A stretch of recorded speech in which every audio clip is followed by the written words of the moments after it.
আগামী রমাজান পাওয়ার কোনো গ্যারান্টি নাই। রমাজান দেখতে না দেখতে 20টা রোজার শেষের দিকে চলে আসলাম। রহমত পাইলাম কিনা জানা নাই, মাগফিরাত অর্জন হলো কিনা জানা নাই। সামনে নাজাতের দিন শুরু হয়ে যাবে। আল্লাহর কাছে তওবা করেন, মনে মনে আল্লাহকে বলেন, ও আল্লাহ, এই বয়সে কত মা কবরে চলে গেল, কত বোন কবরে চলে গেল, কিসের টাকা কিসের বাড়ি গাড়ি। আজকে আপনি যদি মরিয়া যান, আপনার স্বামী নতুন ভাবে আর একটা বিবাহ করিয়া আনন্দের জীবন যাপন করবে।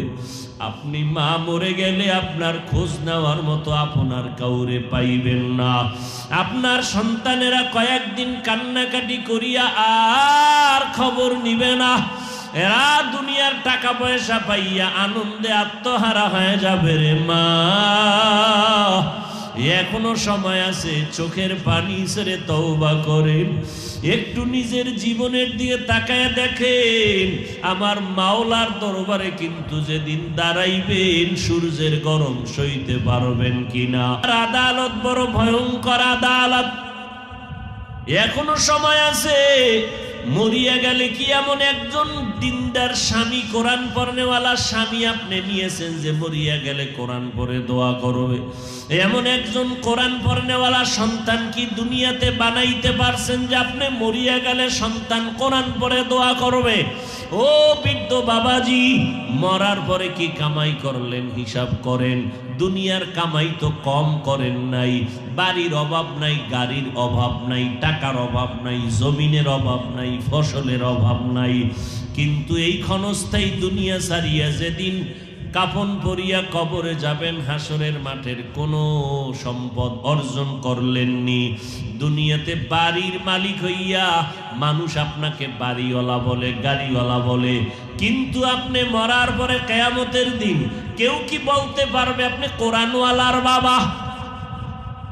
আপনাকে কি কেউ বলতে পারবে আপনি কোরআনওয়ালার মা? বলতে পারবে আপনি সুন্নাতওয়ালা আমলকারীর মা? বাড়িওয়ালা হইলেন, গাড়িওয়ালা হইলেন, টাকাওয়ালা হইলেন, সম্পদওয়ালা হইলেন, কিন্তু কোরআনওয়ালার বাবা হইতে না পারাটা বড় দুঃখের কথা। এখনো চেষ্টা করেন কোরআনওয়ালার মা বাবা হওয়ার জন্য। আল্লাহর কোরআন নিজেও পড়েন, সন্তানকেও শিখান।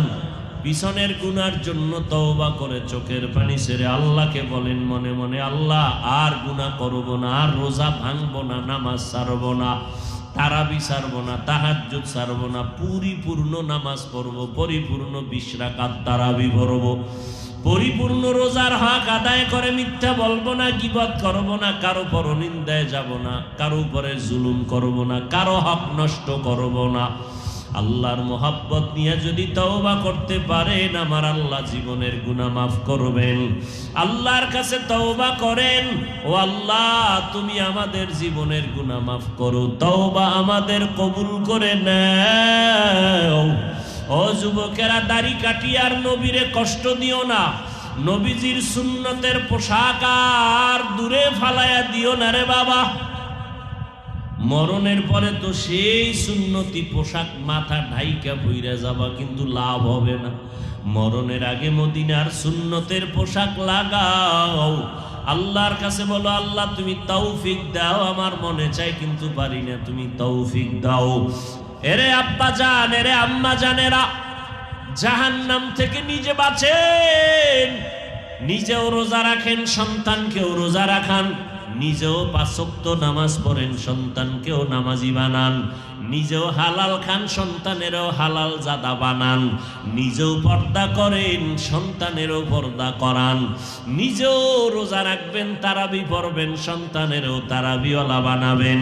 ও এলাকার মুসলমান, না হয় কিয়ামতের দিন আহালকে না বাঁচানোর কারণে হাসরের ময়দানে আমি কর্তাকে হিসাবের কাঠগড়ায় দাঁড়াতে হবে। আমি ইমাম সাহেব মুসল্লিদেরকে যদি জাহান্নাম থেকে বাঁচানোর চেষ্টা না করি, হাসরের ময়দানে মুসল্লিদের দায়িত্ব পালনের অবহেলায় আসামির কাঠগড়ায় আমাকে দাঁড়াতে হবে। কথা ঠিক নেই? এজন্য আল্লাহ বলেন, ও বান্দা তওবার দরজায় ফিরে আসো, আমি জীবনের গুনাহ মাফ করে দিব। আমি তোমাদের এত আদর করে বানাইছি, আমি চাই না তোমরা কেউ জাহান্নামে যাইবা, কারণ জাহান্নাম বড় ভয়ঙ্কর। এই জমিন থেকে অতীতের বিজ্ঞানীরা থিওরি দিয়েছে, গবেষণা করে বলছে 9,30,00,000 মাইল উপরে ওই সূর্য, যদিও হিসাবটা তাজা মিথ্যা কথা, কারণ সূর্যের 1000 কোটি ভাগের কাছে এখনো পর্যন্ত কেউ পৌঁছতে পারে নাই, পারেও কিনা জানা নাই, কারণ সূর্যের এত তাপ। এরপরও যদি কিছু টাইমের জন্য ধরে নেই 9,30,00,000 মাইল উপর থেকে সূর্যের গরম, বাইরে গিয়া দাঁড়াইয়া থাকা যায় না, কিন্তু হাসরের ময়দান যেদিন কায়েম হয়ে যাবে, ওই দিন এই সূর্যটা মাথার উপরে নেমে আসবে, জমিনটা হয়ে যাবে তামা। আবার অন্য দিক থেকে জাহান্নামের আগুনের গরম। কি উপায় হবে সেদিন? অথচ তুমি রোজা রাখতে পারো না। আমার 6 বছর 7 বছর 9 বছরের কন্যা একটা রোজাও ভাঙ্গে না। 6 বছর থেকে আমরাও রোজা ভাঙ্গি নাই। রোজা রাখতে যদি এক রাত্র না উঠাই, কয় না খাইয়া থাকবো, কেন উঠাইলা না? আর তোমার 25 বছর হয়ে গেল, একটা রোজা রাখো না, তুমি রাখতে গিয়েও পারো না, অর্ধেক দুপুর বেলা ভেঙ্গে ফেলো, মাকে বলো আমি পারি না। কিয়ামতের দিন দেখবি মা জান্নাতে যাবে, তুমি জাহান্নামে যাইবা। ও আল্লাহর বান্দারা, তুমি আমি তো কোনো মানুষের কাতারেই নাই, শুধু সুরতে আছি মানুষ, ভেতরটা পশুর থেকেও খারাপ। কিন্তু এই জমিনে ইতিহাসের পৃষ্ঠায় যাদেরকে মানুষ বলিয়া কষ্টি পাথর হিসাবে আমরা পেশ করি, যাদের সোয়ালাইগা হাজারো কোটি বেনামাজি দুনিয়াদারেরা জান্নাতের সন্ধান পেয়েছেন, সাহাবায়ে কেরাম, আম্বিয়ায়ে কেরাম। ও যুবক, এখনো সময় আছে রে বাবা, নবীর তরিকার মালা গলায় লাগাও। অবৃদ্ধ বাবাজি, সন্তানের কারণে যেন আসামির কাঠগড়ায় দাঁড়াতে না হয়, কবরে গেলে আযাব না হয়, এখন থেকেই সন্তানের পায়ে দইরা হলেও নামাজ পড়ান, রোজা রাখান, গুনাহ থেকে সন্তানের ফিরানোর চেষ্টা করেন। পর্দার আড়ালের আম্মা জান, এমন একটা সন্তান দুনিয়াতে রেখে যাবেন, সন্তান ডাক্তার হলে কি হবে, 5 বেলার নামাজ পড়ে কোরআন পড়ে দোয়া যেন করতে পারে, সেই ব্যবস্থা করে যান। সন্তান ইঞ্জিনিয়ার হবে, প্রফেসর হবে, আলহামদুলিল্লাহ, দোয়া করি। তবে আদর্শ ইঞ্জিনিয়ার বানায় যাবেন, যে সন্তানের আদর্শ দেখে মানুষ দোয়া করবে, মুরব্বীরা দোয়া করবে, এলাকাবাসী দোয়া করবে, মা বাবা কবরে গেলে সন্তান দোয়া করবে। এখন থেকে আপনার আমার দায়িত্ব সন্তানকে বাঁচানো। রমজান আপনাকে ডাকতেছে, তওবা করু। নবীজি বরদোয়া করেছেন রোজাদারের জন্য। কত কঠিন কথা। ও রোজাদার, রমজান পাইয়া যারা জাহান্নাম থেকে নিজেরে বাঁচাইতে পারলা না, গুনাহমুক্ত হতে পারলা না, আমি মুহাম্মদ আল্লাহ তোমার উপরে লানতের বরদোয়া করেছেন, ফেরেশতাদের লানত, আমি নবীও তোমার উপরে লানত পড়ার জন্য আমিন বলেছি। আমিন। তোমার উপরে লানত পড়ুক। রমজান পাইলা, জাহান্নাম থেকে মুক্ত হতে পারলা না, আল্লাহর অভিশাপ তোমার উপরে, ফেরেশতাদের অভিশাপ তোমার উপরে, আমি নবীও তোমার উপরে অভিশাপ দিয়া গেলাম। নবীও বরদোয়া করে গেলেন। অতএব রমজানের 10 দিন রহমতের শেষ, মাগফিরাতের 10 দিনের আজ কি ভাইরা আমার, কি পরিমাণ রহমত পেয়েছেন একটু হিসাব করেন। কি পরিমাণ মাগফিরাত অর্জন করলেন, কিছু হিসাব করেন। সামনে 2 দিন পরে ইতিকাফ শুরু হয়ে যাবে। 20 দিনের মধ্যে যাদের গুনাহ থেকে এখনো নিজেরে কন্ট্রোল করতে পারো না, 10 দিনের জন্য ঘরে ঢুকে যাও মসজিদে, যাইয়া এমন কান্না কাঁদো, আল্লাহর কোরআন পড়ো, তাসবিহ পড়ো, সারা রাত তাহাজ্জুদ পড়ো, সবে কদর তালাশ করো, এমন ভাবে কান্নাকাটি করো বাজানো, ঈদের চাঁদ ওঠার আগে ঘোষণা হয়, ফেরেশতারা বলবে এই বান্দার জীবনের আমলনামায় কোনো গুনাহ নাই। ইয়া ইবাদি, হে বান্দারা, আল্লাহ যদি বলতেন হে মুমিনেরা, তাহলে শুধু মুমিন তওবার সুযোগ পেত, বেঈমান পেত না। আল্লাহ এখানে মুমিন মুসলমান আলাদা করেন নাই। আল্লাহ বলেন যারা আমার বান্দা তোমরা তাড়াতাড়ি ফিরে আসো, তওবার পথে আসো, অপরাধ করেছো আমি তওবার দরজা খুলে দিলাম, তওবা করবা, যেই লাইনেই থাকো, যেই ধর্মেই থাকো, তোমরা আমার বান্দা যদি হও আসো, আমি জীবনের গুনাহ মাফ করে দিব। এ হিন্দু ধর্মের মানুষ তুই আমার বান্দা, খ্রিস্টান ধর্মের মানুষটা তুই আমার বান্দা, তুই ঈসা নবীর বান্দা না। ইহুদি ধর্মের মানুষেরা তোরা মুসা নবীর বান্দারা, আমার বান্দা। বান্দা বললেই তো প্রমাণ আল্লাহর বান্দা, আর কারো বান্দা নাই। এরপরে আল্লাহ বলেন আমার বান্দা যারা আছো আয়। বান্দা বললেই প্রমাণ আল্লাহর বান্দা। আমার বান্দা কেন বলেছেন?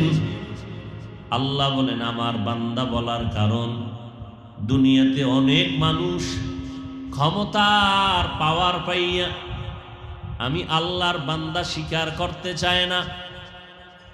আমি আল্লাহ ওদের হুঁশিয়ার সংকেত দিয়ে দিলাম, তোরা বৌদ্ধ ধর্মের অনুসরণ করলে কি হবে? গৌতম বুদ্ধ তোদের মালিক না, তোদের মাবুদ আমি আল্লাহ, তোরা আমি আল্লাহরই বান্দা, আর কারো বান্দা না। অপরাধ করেছো আয়, ফিরে আয়, তওবা করবি, আমি সব গুনাহ একত্রে মাফ করে দিব।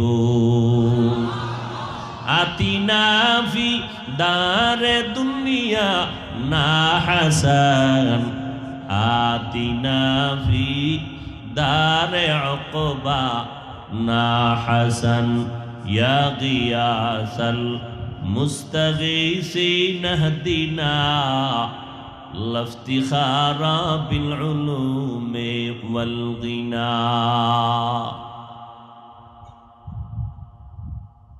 তওবার পথে আল্লাহ ডাকতে গিয়ে বললেন বান্দা, মুমিন বুঝি না, মুসলমান বুঝি না, হিন্দু বুঝি না, খ্রিস্টান বুঝি না, সব আমার বান্দা, আমার কাছেই ফিরে আসো, ক্ষমা করে দিব। আমার বান্দা বলার আর এক কারণ, আসমান আমি আল্লাহ বানাইছি, জমিন আমি বানাইলাম, পাহাড় আমি বানাইলাম, সূর্য আমি বানিয়েছি, সব আমার, গোটা মাখলুকাত আমার, কিন্তু আমি একবারও বলি নাই আমার সূর্য, আমি চন্দ্রকে একবারও বলি নাই আমার চন্দ্র, আমি পাহাড়কে একবারও বলি নাই আমার পাহাড়। দুনিয়ায় সব আমি বানাইছি। বাতাস এত দামি একটা সম্পদ, একবারও বলি নাই আমার বাতাস। আমি আল্লাহ তওবার দিকে ডাকতে গিয়া বললাম আমার বান্দা, আমার সূর্য বানাইছি আমি, আমার কেন বলি নাই? চন্দ্র বানাইছি আমি, আমার কেন বলে দাবি করি নাই? কারণ আমার জন্য আমি কিছুই বানাই নাই, সব মাখলুকাত বান্দা তোর জন্য বানাইছি, আর তোরে আমি আল্লাহর ইবাদতের জন্য বানাইছি। সব বান্দা তোমার গোলাম, তুমি বান্দা কার গোলাম? আল্লাহর গোলাম। অতএব তোমরা আমারই বান্দা, আসো আমার দরবারে ফিরে আসো। আমার বান্দা বলার আর এক কারণ, আমি তোমাদের বেশি মোহাব্বত করি, বেশি মোহাব্বত করি। বান্দা আল্লাহর সাথে তোমার আমার মহব্বতের মাঝখানে একটা মাধ্যম আছে, সূত্র আছে, সেই সূত্রের নাম ইবাদত। আল্লাহর সাথে আমার বন্ধুত্ব মহব্বতের সূত্রের নাম কি? ইবাদত। ইবাদত যারা করবে তাদের নাম আবদ বা আবেদ। যার ইবাদত করবে তিনি হবেন মাবুদ। আল্লাহ হলেন মাবুদ, আমরা হলাম বান্দা বা আবদ। মাঝখানের সম্পর্কের নাম হলো ইবাদত। এজন্য সৃষ্টির শ্রেষ্ঠ নবী রাহমাতুল লিল আলামিন কেও আল্লাহ বলেছেন আমার বান্দা। নবীকেও আল্লাহ বান্দা বলেছেন। সুবহানাল্লাযী আসরা বিআবদিহি লাইলাম মিনাল মাসজিদিল হারামি ইলাল মাসজিদিল আকসা। আমি আমার প্রিয় বান্দাকে ভ্রমণ করাইলাম বাইতুল্লাহ থেকে বাইতুল মাকদিস পর্যন্ত। আমরাও কার বান্দা? হিন্দু কার বান্দা? ইহুদি কার বান্দা? সৃষ্টির শ্রেষ্ঠ নবীজি কার বান্দা? নবী এত দামি, কোরআন শরীফে কোথাও নবীর নাম ধরে ডাকেন নাই। মূসা নবীর নাম ধরে ডাকলেন, ওয়ামা তিলকা বিয়ামিনিকা ইয়া মূসা। ঈসা নবীর নাম ধরে আল্লাহ কোরআনে ডাকলেন, ইয়া ঈসা ইবনে মারইয়াম। ইব্রাহিম নবীর নাম ধরে ডাকলেন, ওয়ানাদাইনাহু আইয়া ইব্রাহিম। কিন্তু আমার নবীর নাম কোরআনের কোথাও নামটা উল্লেখ করে ডাকেন নাই। যেখানে যেখানে আমার নবীকে ডাকার প্রয়োজন, সম্বোধন করার প্রয়োজন, সেখানে এমন নাম ছাড়া এমন কিছু অলংকার যুক্ত শব্দ আল্লাহ চয়ন করেছেন, যেই শব্দগুলোর ব্যাখ্যা বুঝার জন্য সময়ের ব্যাপার। ইয়া আইয়ুহাল মুযাম্মিল কুমিল লাইলা ইল্লা কালিলা ইয়া আইয়ুহাল মুদ্দাসসির ইয়াসিন তাহা। নবীর সুন্দর সুন্দর শব্দ নবীর শানে আল্লাহ ব্যবহার করেছেন, নাম নেন নাই। নবীর নামের সম্বোধনের ক্ষেত্রে সৃষ্টির শ্রেষ্ঠ শব্দ আল্লাহ ব্যবহার করেছেন রাহমাতুল লিল আলামিন, খাতামুন নবিয়্যিন, ইমামুল মুরসালিন, বাশীরা ওয়া নাযীরা। নবীকে কাউসার ওয়ালা বলে ডাকছেন, ইন্না আ'তাইনাকাল কাউসার। কিন্তু মেরাজের ঘটনা বলতে গিয়ে আমার নবীরে বললেন আমার বান্দা। কারণ আল্লাহ বান্দা বলে ডাকার কারণ, আল্লাহর সাথে মাখলুকতের মধ্যে শ্রেষ্ঠ মানুষ, এদের সাথে আল্লাহর সম্পর্কের মাধ্যমের নাম ইবাদত। যারা ইবাদত করে তারা বান্দা, যার ইবাদত করে তিনি মাবুদ।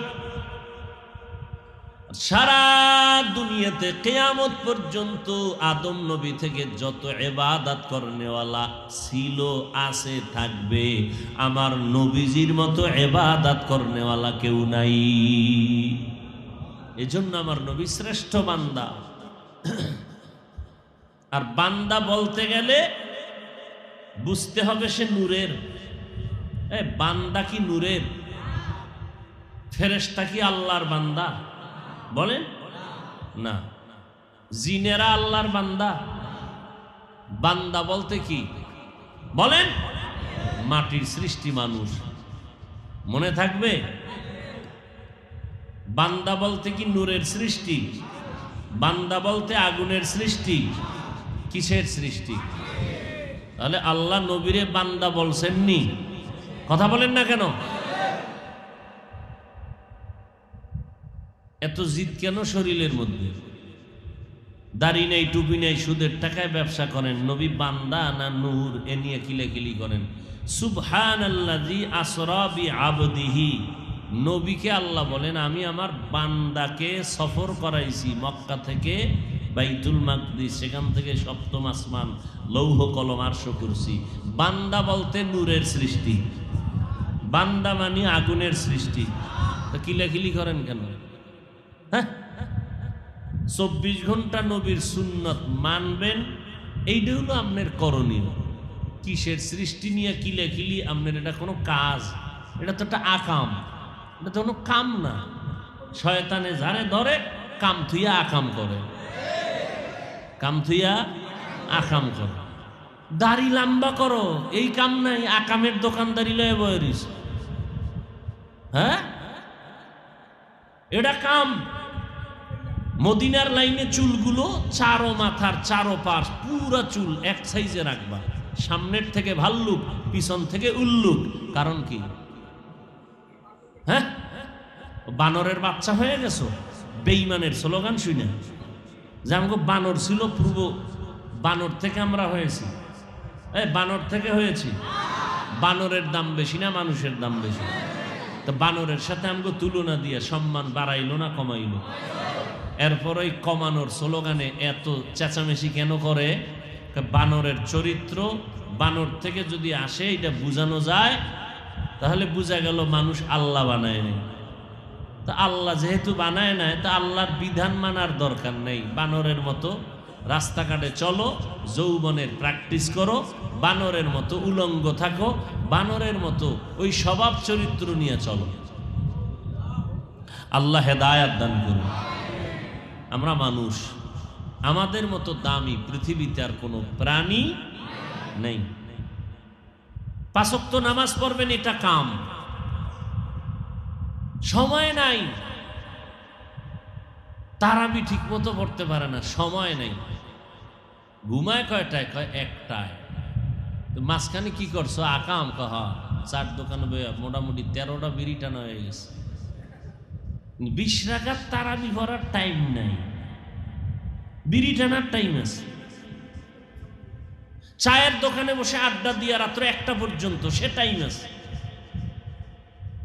ভোর রাত্রে 1.5 পেট খাওয়ার টাইম আছে, 2 রাকাত তাহাজ্জুদ পড়ার টাইম নেই।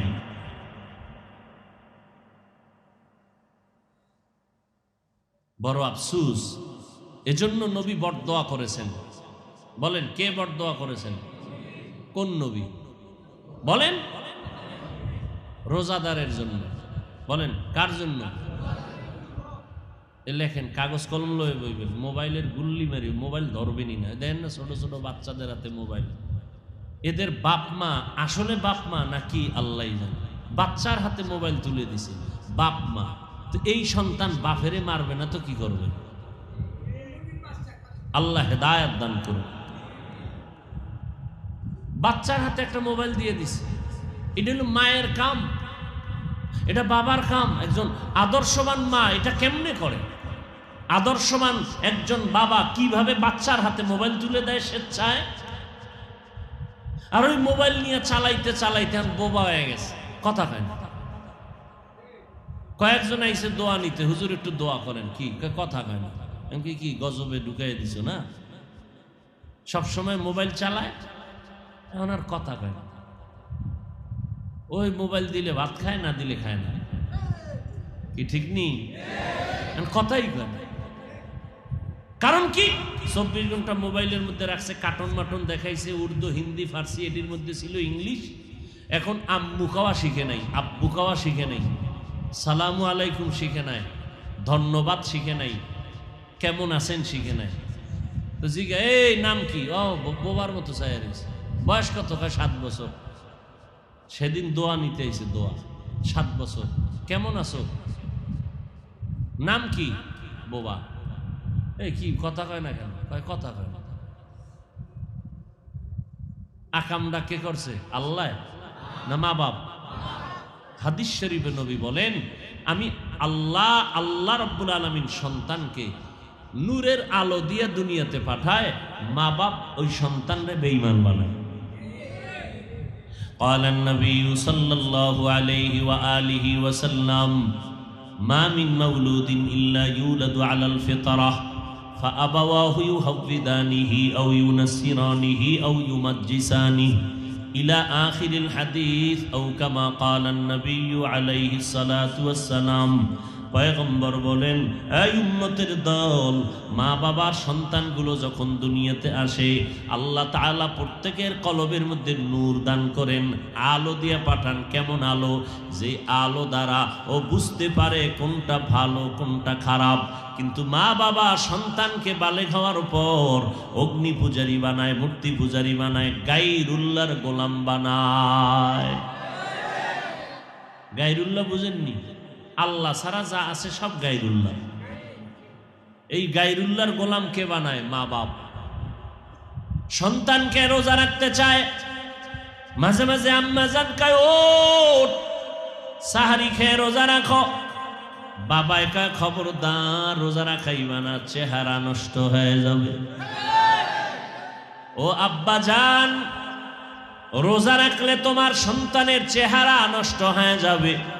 বলো, তোমার সন্তান সারা রাত খাতা গায়ে দিয়া ল্যাপের ভিতরে মোবাইল চালাইয়া কবিরা গুনাহ করিয়া চেহারাটাকে কার্টুন বানাইছে।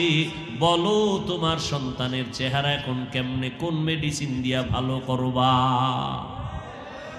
তুমি হাজি হইল, তোমার হজ আল্লাহর কাছে কবুল হবে কিনা জানা নেই। তুমি কোটি বছর নেকামল করিয়াও সন্তানের কারণে জাহান্নামে যেতে হবে, লিখে রাখো। দলিল নিবা? সূরা আহজাব 67 নম্বর আয়াত। কিয়ামতের ময়দানে আল্লাহ বলবেন, এই সন্তান নামাজ পড়েছো, পড়ি নাই, রোজা রেখেছো, রাখি নাই কেন? রব্বানা ইন্না আতা'না সাদাতানা ওয়া কুবারানা ফাআদাল্লুনা সাবিলা। আমি বেনামাজি হই নাই, আমার মা বাবা বেনামাজি বানাইছে। আমি বেরোজাদার হই নাই, আমার মা বাবা বেরোজাদার বানাইছে। রোজা রাখতে চাইছি, বাবায় বাধা দিয়েছে। আমার মা বাবায় কোনোদিন নামাজের দাওয়াত দেয় নাই, দাড়ি রাখার গুরুত্ব বুঝায় নাই, বরং আমার আব্বা আম্মা হাতে ধরে ধরে গ্রামীণ ব্যাংক থেকে খুব হারাম পায়খানা কেমনে খাবো সেই রাস্তা শিখাইছি। আল্লাহ কয়, তুই বিবেক দিছি, বিবেক দিয়ে সঠিক পথে চললি না কেন? তোর আজ বিচার হবে। কিসের বিচার? বলে, ইন্নাস সামআ ওয়াল বাসারা ওয়াল ফুআদ কুল্লু উলাইকা কানা আনহু মাসউলা। বিবেকের বিচার হবে। সন্তান কয়, বিচার শুধু আমার করবেন কেন? যদি করে নই তা আমার একটা দাবি, রব্বানা আতিহিম যিফাইনি মিনাল আযাব ওয়াল আনহুম লা'নান কাবীরা। আমারে ফিডা যদি একটা দাও, ডবল ফিডা মা বাপরে দিতে হবে। কোরআনের আয়াত। এজন্য আল্লাহ বলেন, ইয়া আইয়ুহাল্লাযীনা আমানু কু আনফুসাকুম ওয়া আহলিকুম নারা ওয়াকুদুহান নাসু ওয়াল হিজারা আলাইহা মালাইকাতুন গিলাযুন শিদাদুন লা ইয়াসুনাল্লাহা মা আমারাহুম ওয়া ইয়াফআলুনা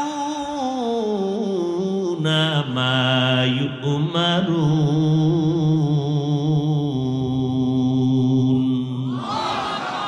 ও মুমিনেরা, জাহান্নামের আগুন থেকে নিজেকে বাঁচাও, তোমার আহালকে বাঁচাও।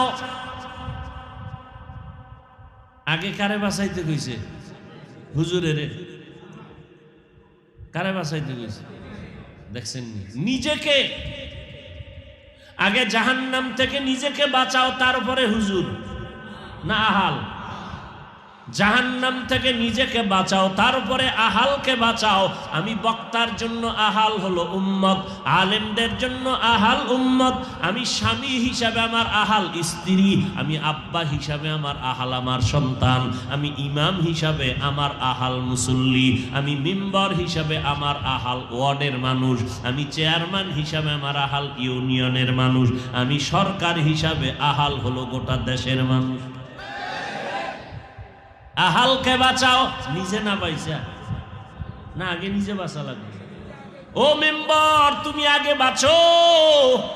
তার মানে খাটের তলে তেল আগে ঢুকাও। কি বুঝে আল্লাহ, কি বুঝায় আর বান্দা কি বুঝে? জাহান্নাম থেকে নিজে বাঁচো, এরপরে তোমার ওয়ার্ডের মানুষকে বাঁচাও, তুমি নামাজ পড়ো, ওয়ার্ডওয়ালাদের নামাজি বানাও। তুমি পর্দা করো, ওয়ার্ডের মানুষকে পর্দাওয়ালা বানাও। তুমি হালাল খাও, তোমার জনগণের হালাল খানা দাও। কি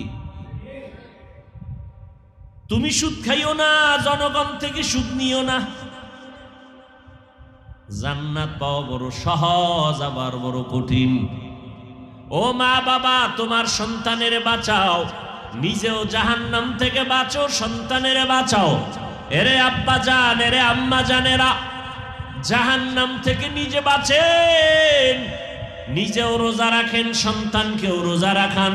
নিজেও 5 ওয়াক্ত নামাজ পড়েন, সন্তানকেও নামাজি বানান। নিজেও হালাল খান, সন্তানেরও হালাল জাদা বানান।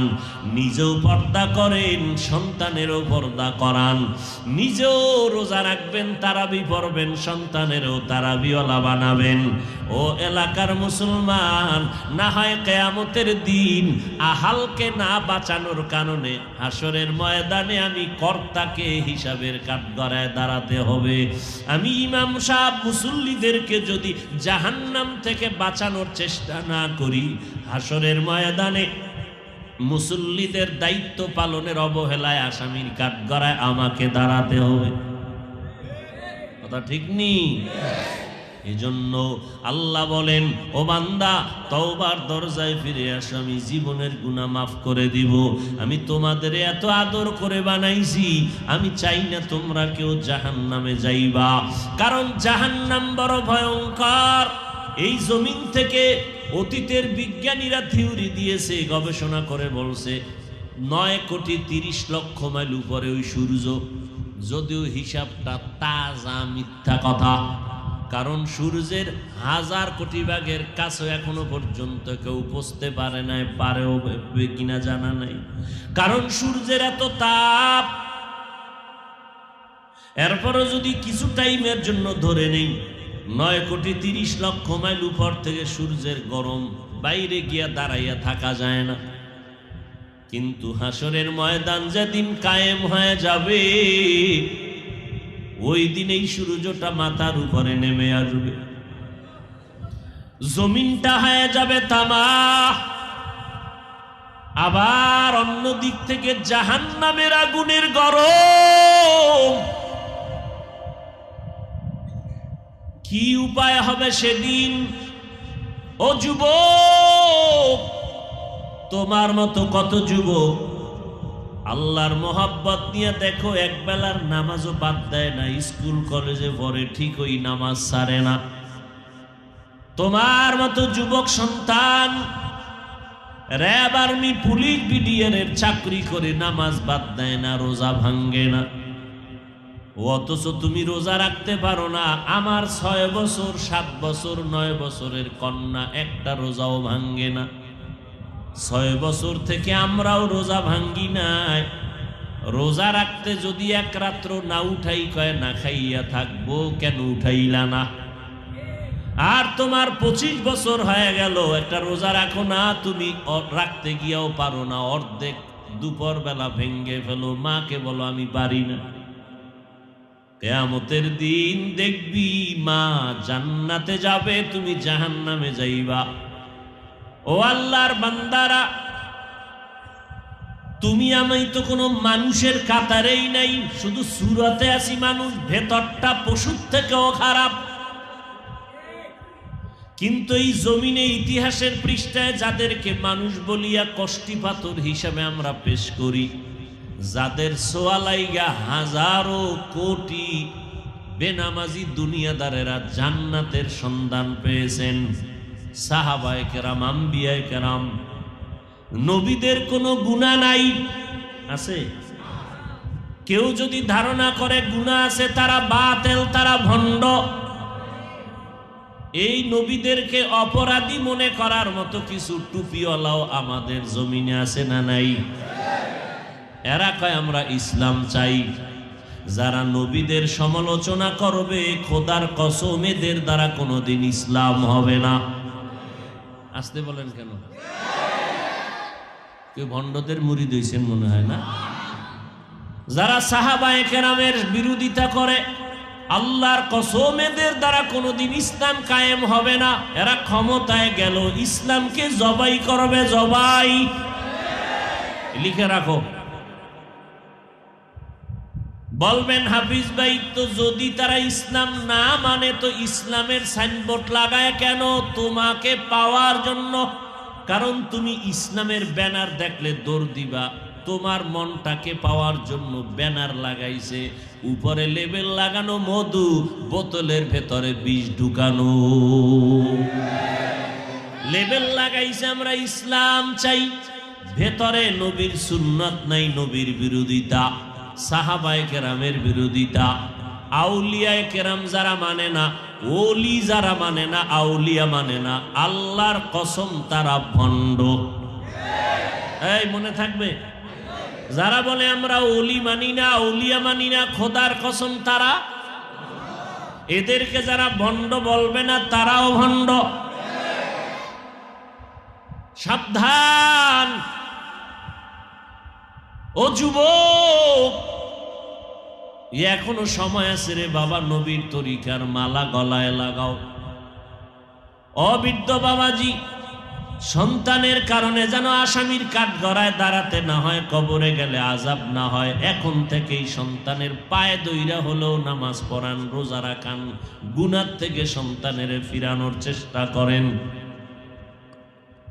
পর্দার আড়ালের আম্মা জান, এমন একটা সন্তান দুনিয়াতে রেখে যাবেন, সন্তান ডাক্তার হলে কি হবে, 5 বেলার নামাজ পড়ে কোরআন পড়ে দোয়া যেন করতে পারে সেই ব্যবস্থা করে যান। সন্তান ইঞ্জিনিয়ার হবে, প্রফেসর হবে, আলহামদুলিল্লাহ, দোয়া করি। তবে আদর্শ ইঞ্জিনিয়ার বানায় যাবেন, যে সন্তানের আদর্শ দেখে মানুষ দোয়া করবে, মুরব্বীরা দোয়া করবে, এলাকাবাসী দোয়া করবে, মা বাবা কবরে গেলে সন্তান দোয়া করবে। এখন থেকে আপনার আমার দায়িত্ব সন্তানকে বাঁচানো। রমাজান আপনাকে ডাকতেছে, তওবা করুক। নবীজি বরদোয়া করেছেন রোজাদারের জন্য।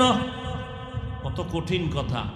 ও রোজাদার, রমাজান পাইয়া যারা জাহান্নাম থেকে নিজেরে বাঁচাইতে পারলা না, গুনাহমুক্ত হতে পারলা না, আমি মুহাম্মদ আল্লাহ তোমার উপরে লানতের বরদোয়া করেছেন, ফেরেশতাদের লানত, আমি নবীও তোমার উপরে লানত পড়ার জন্য আমিন বলেছি। আমিন।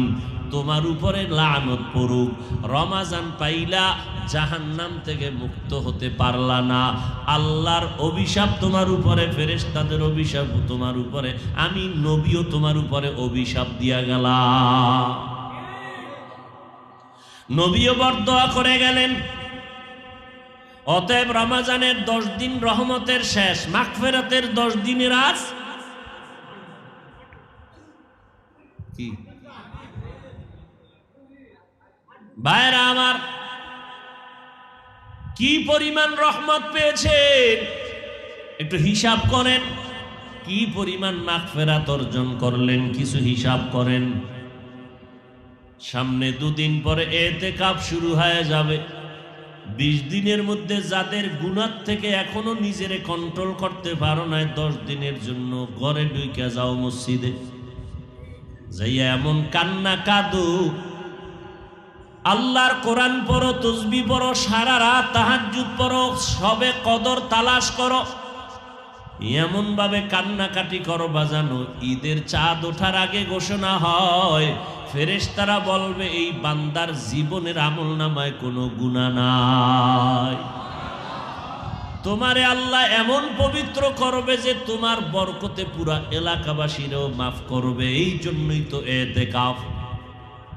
সবাই ইতিকাফে বসবা, পারলে কয় পারি না, কয় তোমাদের পক্ষ থেকে 1 জন 2 জন 4 জনের বসায় দাও। তোমরা যেহেতু ব্যস্ত, তোমাদের এই লোক মসজিদে গিয়া কোরআন খতম করবে, তাহাজ্জুদ পড়বে, কান্না করবে, দোয়া করবে, কিন্তু কপাল এত খারাপ, ইতিকাফে বরা বসাবার কোনো ভালো মানুষ নেই। যারা বয়ারা কোরআন পড়তে পারে না, যারা ইতিকাফে বসতেছো চায় না, চাইপা ধরে এরপরে 10 জনে লয়ে গেছে মসজিদে, ঘরে ঘুমাবি, ওখানে ঘুমা। কি সন্তান, মা বাপ সন্তানেরা কয় বুড়া মানুষ ঘরের মধ্যে সারাদিন চিল্লাপাল্লা করে আর মসজিদে থাক 10টা দিন ভালো নিয়ে যাও বাবা যাও খানা দানা পৌঁছাই দিব 6 বেলা খানা পৌঁছাম কোনো টেনশন নাই খালি খাবা আর ঘুমাবা আর বাথরুম তো পাশে আছে হ্যাঁ ঘুমাইতেছে কির তাহাজ্জুদ কির কোরআন আউযুবিল্লাহ পারে না কিসের কোরআন খতম করবে আপনারা হাসেন কি জিদ না লাগে শরীরের ভিতরে যে আল্লাহর ইবাদতের সাথে এই রকম গাদ্দারি তা ইতিকাফে বসার মানুষ নাই দৈরা মইরা শেষ পর্যন্ত কি করে বসবেই না একজনের ভাইছে আরে 2-3 হাজার টাকা দিলে বইবে ঠিক আছে টাকা দিব তার বড় এই হলো ইতিকাফ কির কদর তালাশ করবে কিসের কদর তালাশ করবে অথচ ইতিকাফে তো বসবে ওই বান্দা যে 5 খতম কোরআন পড়ার মতো যোগ্যতা আছে সারা রাত তাহাজ্জুদ পড়তে পারে নফল ইবাদত পড়তে পারে কোরআন তেলাওয়াত করতে পারে এই রকম বান্দা তো ইতিকাফে বসবে আম্মা জানেরা ঘরের নির্জন জায়গায় ইতিকাফে বসবেন 10টা দিন আল্লাহর সাথে সম্পর্ক গভীর করবেন কোরআন খতম করবেন যত পারেন কোরআন পড়বেন সন্তানের জন্য তাহাজ্জুদ পড়ে দোয়া করবেন ও আল্লাহ সন্তানের চেষ্টা করিয়াও লাইনে রাখতে পারি না তুমি সন্তানকে বাধ্য বানাও নামাজি বানাও রোজাদার বানাও লেখাপড়ায় কামিয়াবি দান করো আমার সন্তানের আচরণে কেউ যেন কষ্ট না পায় আদর্শ সন্তান বানায় দাও পরীক্ষায় কামিয়াবি দান করো মা বাবার দোয়া করতে দেরি কবুল হইতে দেরি না এক তো রমজান মাস আবার রাতের গভীর তাহাজ্জুদের সময় আবার যদি হয় কদরের রাত 1000 মাসের ইবাদতের থেকেও বেশি সওয়াব অতএব আল্লাহর মুহাব্বত অন্তরে জমা করো আল্লাহ তওবার পথে ডাকতেছেন পাহাড় সম পরিমাণ গুনাহ যদি করো আমার রহমতের দরজা বড় ফিরে যাইও না আমি আল্লাহ তোমারে ক্ষমা দিব আসো ও যুবকেরা দুনিয়ায় সূর্যের গরম সইতে পারো না গুনাহ করে করে জীবনটা শেষ আজকে আমি বক্তা তুমি শ্রোতা আমি ইমাম তুমি মুক্তাদি তুমি ডাক্তার আমি রোগী আলাদা আলাদা ভাগ আছে র্যাবের পোশাক আলাদা পোশাক দেখলেই কয় র্যাব ঠিক নি পোশাক দেখে কয় আর্মি সম্মান করে র্যাব ভয় যেদিন সাদা কাফনে ঢুকবি ওই দিন টের ভাবি কে র্যাব কে আর্মি কে হুজুর কে শিক্ষিত কে ধনী কে গরিব পোশাক আলাদা থাকবে লেখা থাকবে পোশাকের উপরে র্যাব ইমাম সাহেব এটা ইমামের লাশ এটা মুক্তাদির লাশ এটা পীর সাহেবের লাশ এটা মুরিদের লাশ এটা ধনীর লাশ এটা গরিবের লাশ কি কিসের সব শেষ বাহাদুরি মরার কবরে যাওয়ার আগেই বাহাদুরি শেষ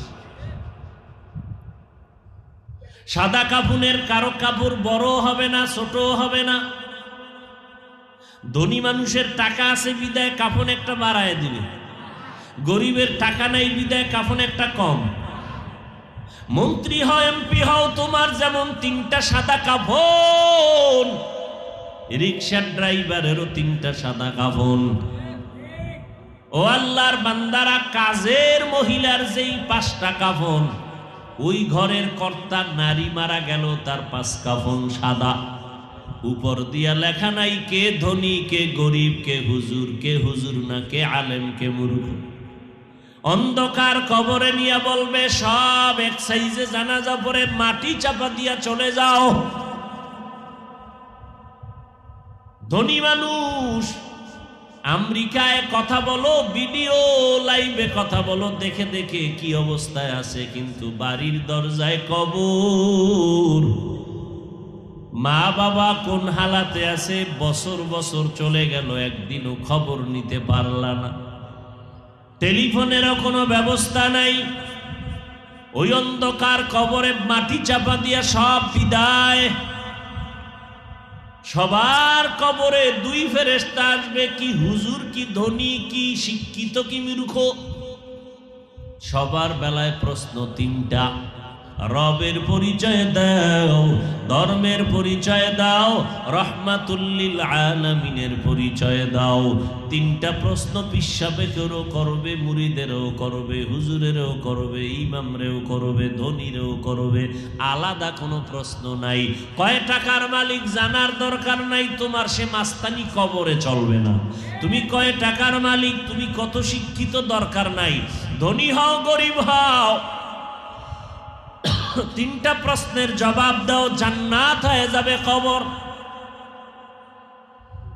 যারা দিতে পারবে, নবী বলেন হুফরাত রাউযাতুম মির রিয়াজিল জান্নাহ, 3.5 হাত কবরটা বড় একটা ঘর বানাবে, জান্নাতের সাথে একটা রাস্তা হবে, কবরের মধ্যে জান্নাতের বিছানা দেওয়া হবে। আল্লাহর অর্ডার করবে, ঘুমাইব কিয়ামত পর্যন্ত, কেউ ডিস্টার্ব করবা না। আর যারা জবাব দিতে পারবে না, প্রশ্ন সবার বেলায় 3টা। দুনিয়াতে ছাত্র ছাত্রীরা পরীক্ষা দেয়, প্রশ্নপত্র ফাঁস হইলেই জরিমানা, তাহলে পরীক্ষার মান আর থাকে না, প্রশ্নপত্র ফাঁস হয়ে গেছে। কিন্তু দেখো, কবরওয়ালাদের প্রশ্নপত্র আল্লাহ ফাঁস করে দিলেন। ও দুনিয়াওয়ালারা, সবার প্রশ্ন কিন্তু 3টা সমান ফাঁস করে দিলাম। এরপরেও যদি পাশ করতে না পারো, কি ভিডাটা যে খাবি। প্রশ্নের জবাব দিতে পারবে কি? আমি হুজুর, গ্যারান্টি নাই, কারণ আমি কালেমা পড়তে পড়তে মরণের বিছনায় পড়তে পারবো কিনা গ্যারান্টি নাই। নবীজির সাহাবী ইন্তেকালের সময় পাশে বসে সবাই কালেমা পড়ে, তার জবানে কালেমাই আসে না। এই মুহূর্তে মারা গেল, উপায় কি? জানতে পারলো তার মা বেঁচে আসেনি, বলে হ্যাঁ, নবী বললে তার মায়ের ডাক তাড়াতাড়ি, ও মা, তোমার সন্তানের জবানে কালেমা জারি হয় না, তাড়াতাড়ি দোয়া করে দাও। সন্তানের মা বলে আমার মনে কষ্ট, বলে মাফ করে দাও। মা নবীর মোহাব্বতে মাফ করে দেওয়া মাত্র জবানে কালেমা জারি হয়ে গেল। এই আমি হুজুর এই জন্য পারবো? আরে মিয়া, আমি হুজুর যদি পারি তা তুমি আনন্দে নাচবো।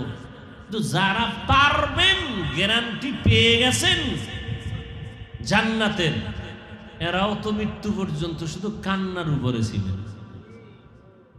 রমজান চলে গেল, ঈদের দিন হযরত ওমর দরজা আটকায় কাঁদেন। আবু হুরায়রা রাদিয়াল্লাহু তাআলা আনহু বলেন, খলিফাতুল মুসলিমিন আনন্দের ঈদের দিন কাঁদেন কেন? বলে আমার অন্তরে কোনো আনন্দ নাই, পেরেশানি। কয় কি? রমজানে রোজা রাখলাম, কবুল হলো কিনা চিন্তা, তারাবি পড়লাম, কবুল হলো কিনা পেরেশান। আমার আল্লাহ জান্নাতের টিকিট দিয়েছেন, আমার আল্লাহ যদি আবার কোনো কারণে বেজার হয়, টিকিট ক্যান্সেল হয়ে যাবে, এই ভয়ে আমি কান্না করি। ওমরের মতো বান্দা যদি জান্নাতের টিকিট পায়া কান্না করেন, আবু বকর যদি কান্না করেন, আপনার আমার কি পরিমাণ কান্না করা প্রয়োজন? কপাল বড় খারাপ। চোখ দুইটা বন্ধ করে যদি আমল নামার দিয়ে তাকাই, মনে হয় আমার মতো গুনাহগার এই প্যান্ডেলের মধ্যে আর কেউ নাই, আমার মতো জাহান্নামের আসামি কেউ নাই।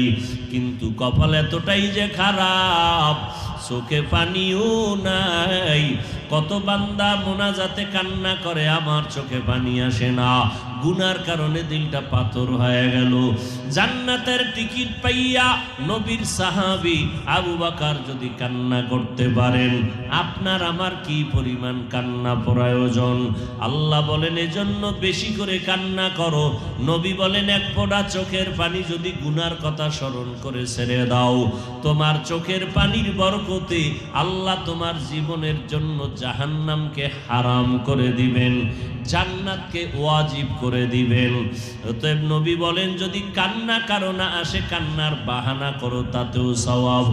ইবকু ইবকু ফা ইল্লাম তাবকু ফাতাবাকু, বেশি করে কান্না করো, যদি কান্না না আসে কান্নার বাহানা করো।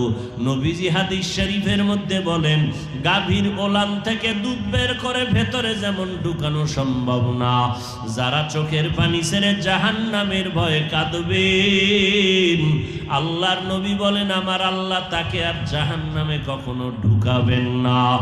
ও পর্দার আড়ালের মা বোনেরা, এত জিন্দেগি ভর যত অপরাধ করেছেন, বেপর্দায় চলেছেন, তওবা করেন। আগামী রমাজান পাওয়ার কোনো গ্যারান্টি নাই। রমাজান দেখতে না দেখতে 20টা রোজার শেষের দিকে চলে আসলাম। রহমত পাইলাম কিনা জানা নাই, মাগফিরাত অর্জন হলো কিনা জানা নাই।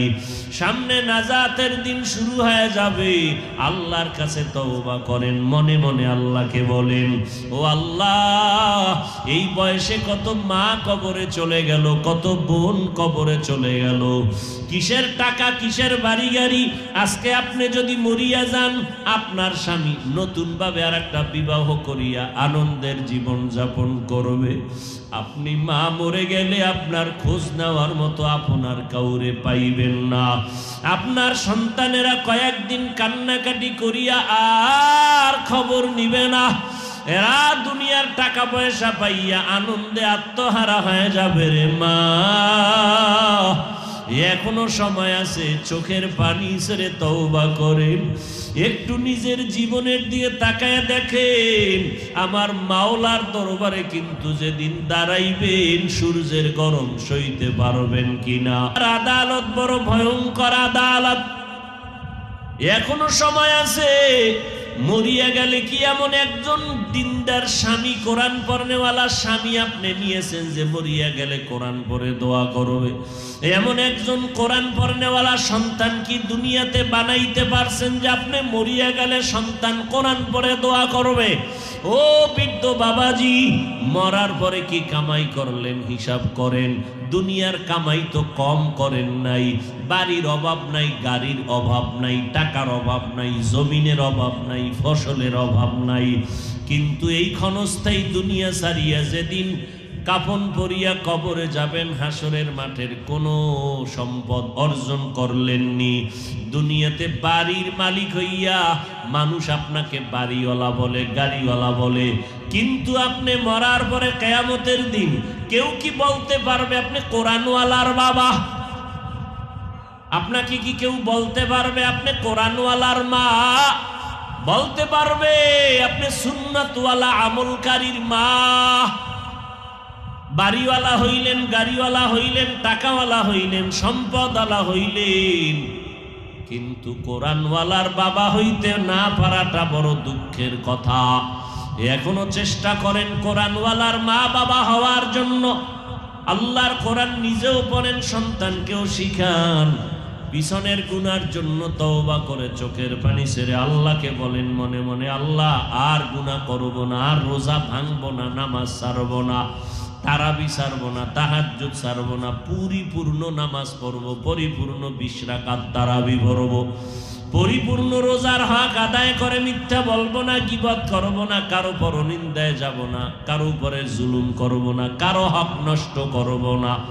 আল্লাহর মোহাব্বত নিয়ে যদি তওবা করতে পারেন, আমার আল্লাহ জীবনের গুনাহ মাফ করবেন। আল্লাহর কাছে তওবা করেন, ও আল্লাহ তুমি আমাদের জীবনের গুনাহ মাফ করো, তওবা আমাদের কবুল করে নাও। ও যুবকেরা, দাড়ি কাটিয়ে আর নবীরে কষ্ট দিও না। নবীজির সুন্নতের পোশাক আর দূরে ফালায়া দিও না রে বাবা। মরণের পরে তো সেই সুন্নতি পোশাক মাথা ঢাইকা বইরা যাবা, কিন্তু লাভ হবে না। মরণের আগে মদিনার সুন্নতের পোশাক লাগাও। আল্লাহর কাছে বলো, আল্লাহ তুমি তৌফিক দাও, আমার মনে চাই কিন্তু পারি না, তুমি তৌফিক দাও। আর দাড়ি কাটবো না, মা বাবারে কষ্ট দিব না, নবীর সুন্নত ছাড়বো না, কোরআন পড়ার চেষ্টা করব, কোরআন শিখবো, নবীর তরিকায় চলবো। আল্লাহ আমাদের সবাইকে কবুল করেন, বলেন আমিন। আলহামদুলিল্লাহি রাব্বিল আলামিন। والصلاة والسلام على سيد الأنبياء والمرسلين وعلى آله وأصحابه أجمعين يا أرحم الراحمين يا أرحم الراحمين يا أرحم الراحمين رب ارحمهما كما ربياني صغيرا সবাই জবান খুলে পড়েন রব্বির হামহুমা কামা রব্বায়ানি সগীরা